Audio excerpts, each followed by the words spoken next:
భారతదేశానికి తాలిబాన్లు ఒక bumper offer ఇస్తున్నారు. తాలిబాన్ విదేశాంగ మంత్రి భారతదేశానికి వచ్చినటువంటి సందర్భంగా జరిగింది. ఇది మనం ఓకే చేస్తే చాలా పెద్ద ఇష్యూ అవుద్ది. వాస్తవంగా పాకిస్తాన్ హెచ్చరించాడు, మొత్తకి మా సహనాన్ని పరీక్షించబాకరా పాకోళ్ళారా, మా సత్తా ఎట్లాంటిదో ఆంగ్లేయులను అడుగు, అమెరికన్లను అడుగు, సోవియట్ యూనియన్ వాళ్ళని అడుగు.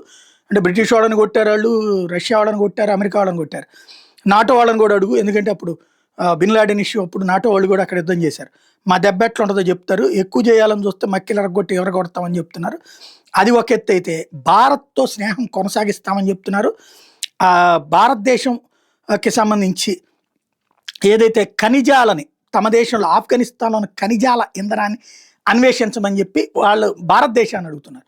ఇప్పుడు పాకిస్తాన్ కనుక ఖైబర్ పఖ్తూన్వా, బెలూచ్ ఈ ప్రాంతంలో ఖనిజాలని వెతుక్కోండి, తవ్వుకోండి అని చెప్పి అమెరికాకి ఆఫర్ ఇస్తే, ఆఫ్ఘనిస్తాన్లోని ఇవన్నీ భారతదేశాన్ని తీసుకుని మాకు కొంచెం డబ్బులు ఇవ్వండి కమిషన్ అడుగుతున్నది ఆఫ్ఘనిస్తాన్. పాకిస్తాన్లో అరుదైన ఖనిజాలను వెతుకు తీస్తున్నటువంటి డొనాల్డ్ ట్రంప్కి ఇది ఒక షాకింగ్ పరిణామం. భారతదేశం ఇట్లాగా కొత్త అవకాశాలు పొందటం.